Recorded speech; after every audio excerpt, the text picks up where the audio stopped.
Hello, ghouls. It's me, ghoul host, or Wendy Torrance for the day. We are at New York Comic Con because it's Halloween themed this year, and we're gonna try to find all the spooky activities, shop some vendors, check out New York Comic Con. I've never been here before. I'm really excited. So let's go have a spooky day.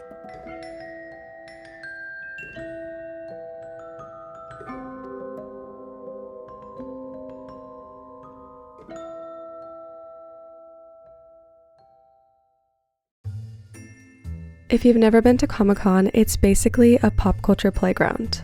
A place to dress up as your favorite character, get announcements from the franchises that you love, and shop your nerdy little heart out. I was lucky enough to get a content creator badge this year, so we packed our bags for New York and set out to find everything spooky at Comic-Con. As soon as we walked in, I was immediately drawn to this massive and spooky booth for Evil Regime, which had a haunted house theme. Honestly, I'm not sure what this brand actually is, but their booth did have this creepy Batman statue and a cool bank robbery haunted house photo op, which is enough for me. From there, it was over to the Myuu booth because this giant skeleton caught my eye, although he was struggling a bit with his sign twirling job.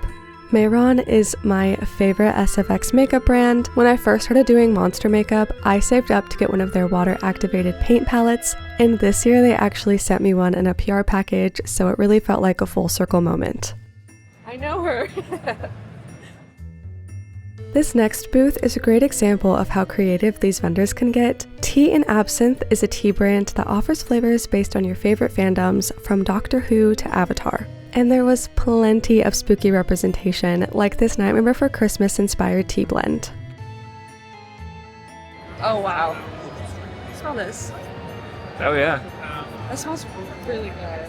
While the Nightmare one had sweet scents of pumpkin and marshmallow, this Eldergoth blend had much darker flavors with cloves and the scent of leather. It smells like Christmas.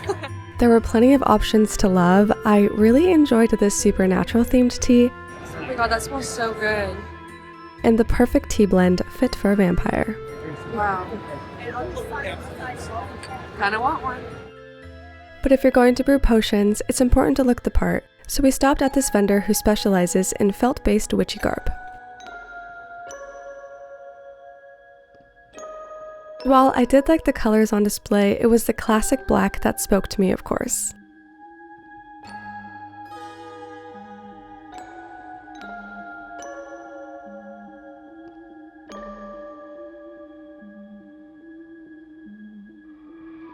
If you like your magic a little more practical, I found some cozy everyday wear as well. Right down the aisle was this booth which had a ton of spooky options that were more casual.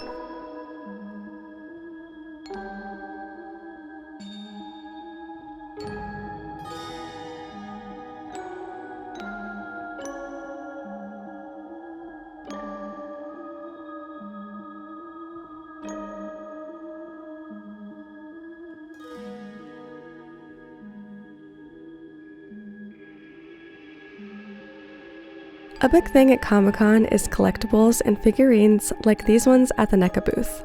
They really took the Halloween theme seriously and were showing all kinds of creepy miniatures.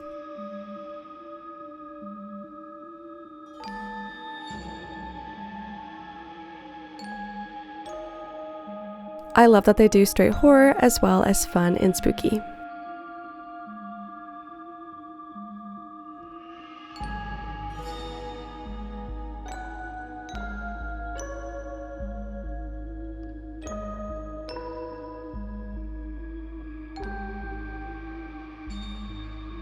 If you like figurines, you're probably familiar with Funko.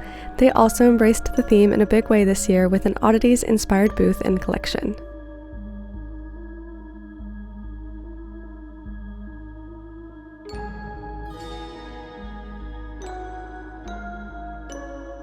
While Funkos aren't really my thing, I was tempted by the Chromie and My Melody Halloween versions.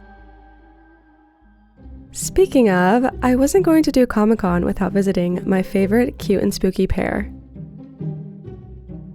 Their booth was bonkers. It had this AR post game that was intended for 2 people, but I thought it was really cute that this person attempted it with their Annabelle doll.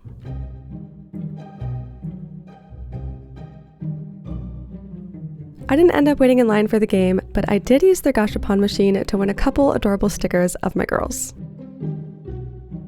And the Sanrio representation didn't stop there.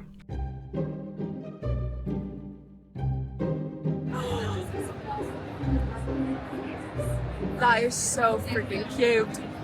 Look at her. Look at her. Look at this. Hello Kitty ghost. Cupcake holder. They can slap spooky Hello Kitty on anything, and I'll always pay attention. Next, it was over to the Blumhouse booth, which was celebrating their 15th anniversary with some fun photo ops. I'm genuinely excited for the Black Phone 2. It's out by the time you're seeing this video, so if you've already seen it, let me know if you liked it.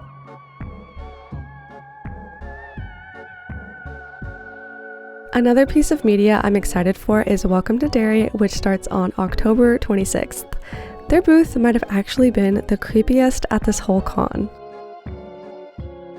They had an interactive experience inside the house, but unfortunately slots were filled by the time we found their booth. Luckily, there was another interactive experience that I was able to try: slime making with the New York City Ghostbusters. With a little donation to charity, I was given a ticket to a guided slime making lab, where I used some household ingredients to create my very own slime. Science. I went with a movie-accurate green color and made it in honor of Slimer. And after some vigorous shaking and a little bit of glitter, I think my slime actually turned out pretty well.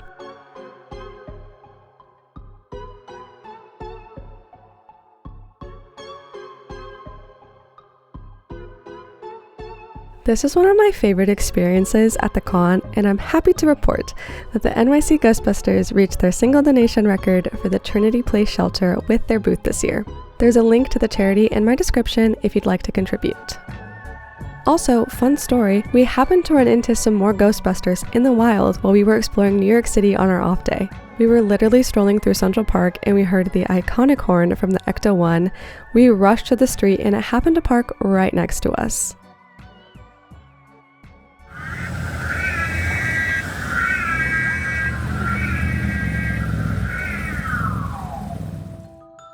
Back at the con, it was time to head down to Artist Alley to see if we could find some eerie art. And it was not hard. This place was full of talented creators and their spooky pieces.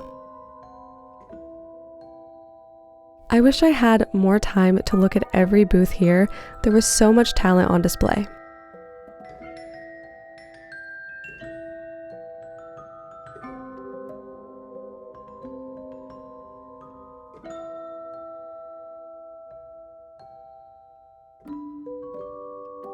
A booth that I immediately fell in love with was Tragic Girls, which had cute prints, shirts, and even a coloring book all depicting sad girls in unique situations.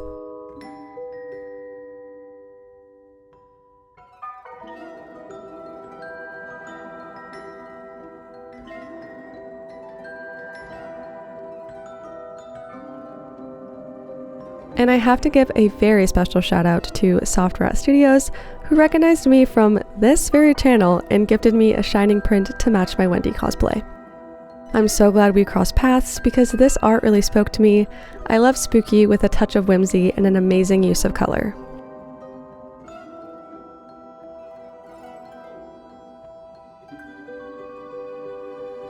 We were also lucky enough to run into Goosebumps artist Tim Jacopis, who had a bunch of his classic covers for sale as prints. He told us a hilarious story about how R.L. Stine had to rewrite a part of Say Cheese or Die to incorporate the scene that he made for the cover. I couldn't leave without a signed print of one of my favorite covers, Welcome to Dead House. Back upstairs and back to perusing the booths of Comic-Con in search of all things haunted. At the Mondo booth, we spotted some spooky records as well as some more figures. Over the Garden Wall is the best autumn TV show and the perfect watch around Halloween. I'm sure you've all seen it, but just in case you haven't, please go give it a watch. I really could shop around all day and just see what every booth has to offer. It was cool seeing Tino Evil here because I see them at a lot of events here in Southern California.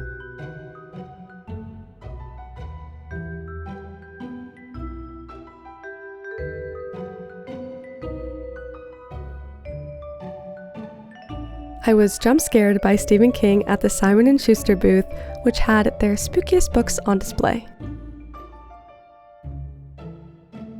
Once you pick out a horror book, if you need a reading companion, you can find one here. Are you choosing Ghostface? Or maybe just a small headrest pillow of Jigsaw or Waluigi? No judgment here.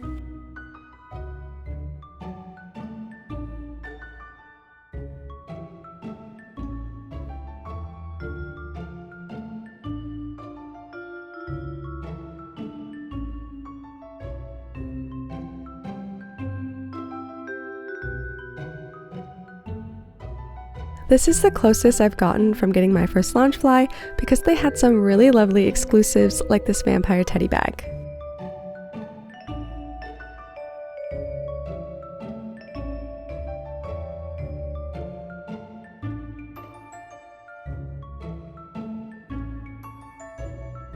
To finish up day one, we went to check out the official 2025 New York Comic Con merch because it was guaranteed to be spooky. Their theme was Halloween this year, so they had a ton of spooky t-shirts, some were even being screen printed live.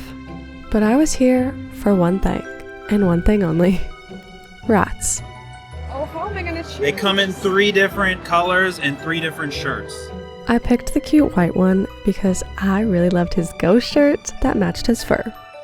They also successfully upsold me on a $35 token, which you could trade through this weird coffin to receive a mystery bag of their merch. Thank you. It's so pumpkin.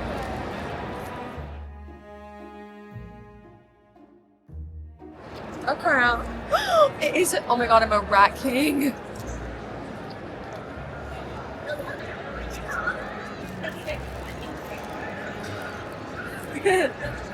Pizza rat bag. Pizza bag charm. Ice cube. I don't know what this is supposed to be. Which finger? Oops, all rats. It's a mystery. 2 ice cubes. What is with the ice cubes? I don't know. I don't understand. To keep my rat cold. I was happy with the rat-based theming of the mystery bag, but my favorite item was still my non-mystery rat. It was now day 2 at the con, and things were much busier, but luckily it meant there was a lot more cool cosplays to see.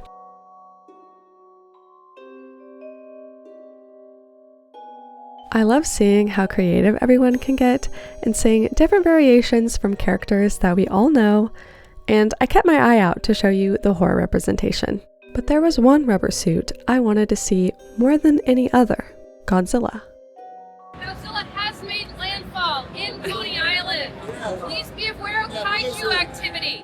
The Bandai Namco booth had this cool destroyed subway setup where you could get some airbrush tattoos. And most importantly, meet the king of monsters himself. He had some cool figurines too, but I was just in it for the meet and greet. And if giant monsters aren't your thing, maybe little monsters are. The next thing we did was hop over to play a Little Nightmares 3 demo at their booth, which was really cool because the game had just come out that day. I played some of the first game with my boyfriend, but I didn't have time to get good at this one.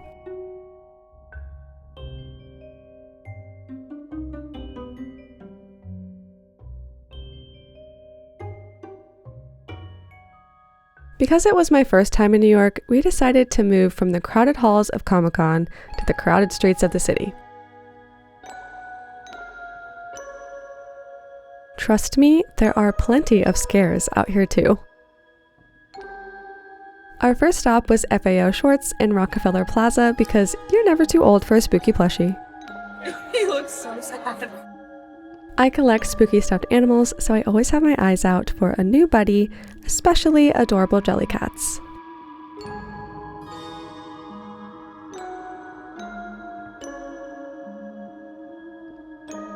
The scaredy cat pose.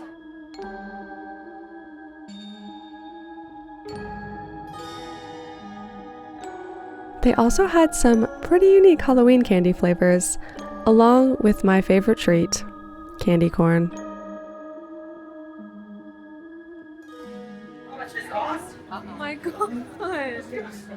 I stayed strong and managed not to buy anything, even though I was very tempted.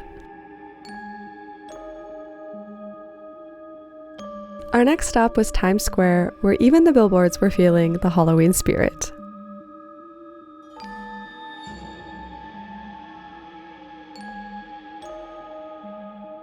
While in the area, I also managed to catch a performance of Death Becomes Her, which obviously I couldn't film, but it was fantastic and hilarious and the perfect spooky season show. Seeing a show on Broadway has been a lifelong dream of mine, so it was the perfect way to end my trip. Thank you so much for coming along with me to New York to explore Comic-Con and beyond. I hope you have a wonderful and spooky day.